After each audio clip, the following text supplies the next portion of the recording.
Selamat siang, salam Just Live, sekarang Just Live. Oke, gue udah berapa hari nggak bikin video karena di samping nggak ada match, gue lagi nggak mood juga. Jadi istirahat berapa hari. Tapi video ini pengen gue bikin karena gue baca di timeline gue yang di retweet nyasar ke timeline gue di Twitter ada cewek kalau nggak salah itu curhat tentang nyokapnya yang dijemput oleh 4 polisi pakai baju preman. Ternyata itu dari polisi cyber. Oke. Jadi nyokapnya dituduh menyebarkan hoax.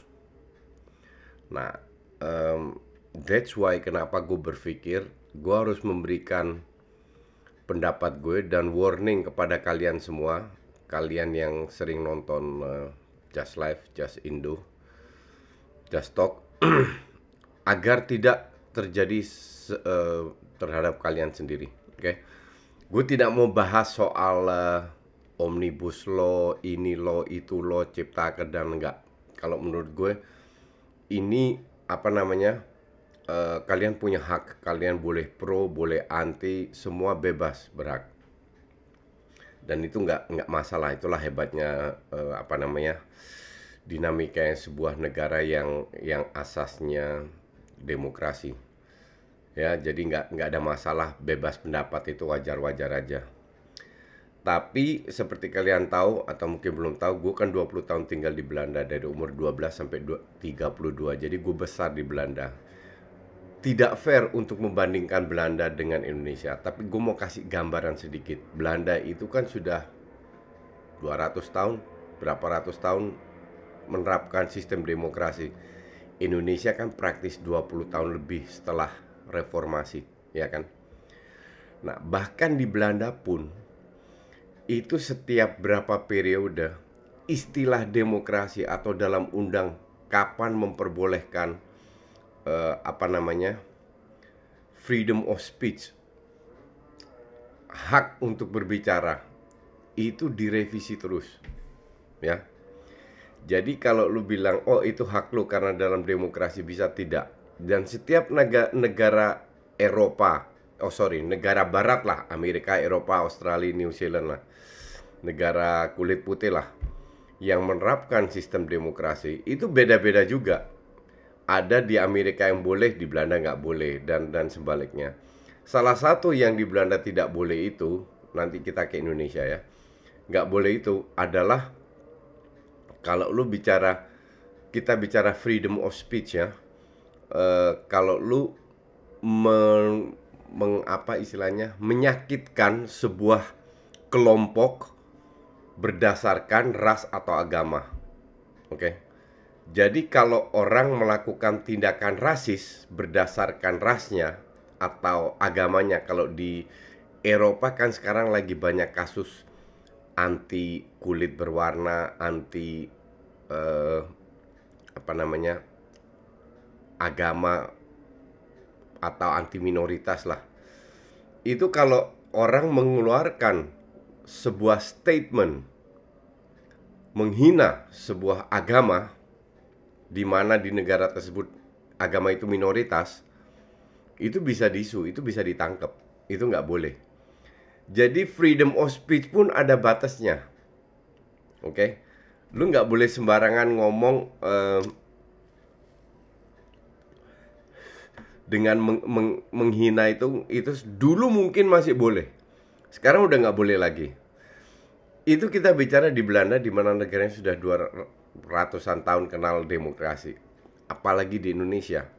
Well, I can tell you, 20 tahun demokrasi di Indonesia, kemajuan kita itu udah pesat. Percaya gue lah.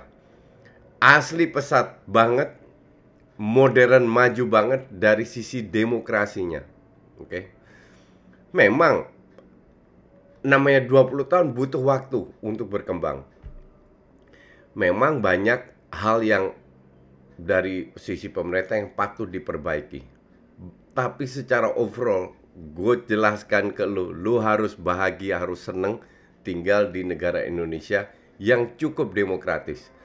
Kalau ada keluhan-keluhan itu wajar, oke? Beda dengan lu sebarkan hoax. Itu di mana-mana, di beberapa negara itu bisa ditangkap, bukan di Indonesia doang. Kenapa? Karena itu sudah mengancam kestabilan negara.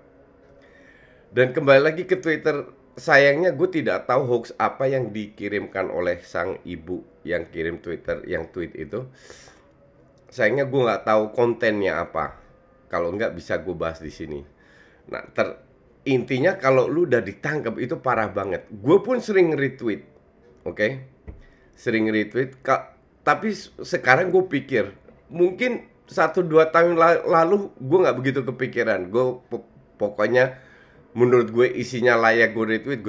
Sekarang gue pikir, satu, apakah ini hoax atau tidak? Oke. Kedua, apakah mengancam kestabilan negara atau tidak?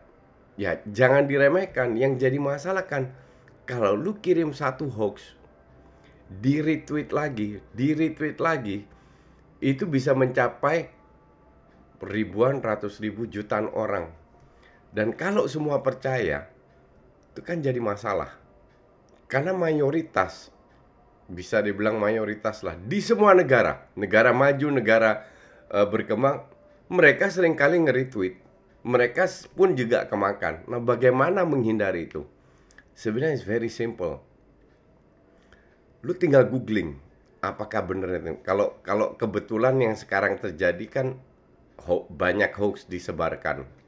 Feeling gue sih ada hubungannya dengan undang-undang Omnibus Law ini. Feeling gue ya, gue nggak tahu juga. Terjadi sebuah hoax, menurut polisi atau apa, itu hoaxnya cukup berat, cukup memprihatinkan, itu ditangkap. Dan gue, ya jujur aja, gue setuju bahwa Polri Indonesia melakukan tindakan itu. Karena negara kita ini kan seperti yang kau tadi bilang, demokrasinya masih berkembang, masih belum stabil. Jadi hal-hal yang berbau hoax itu harus diberantas. Oke.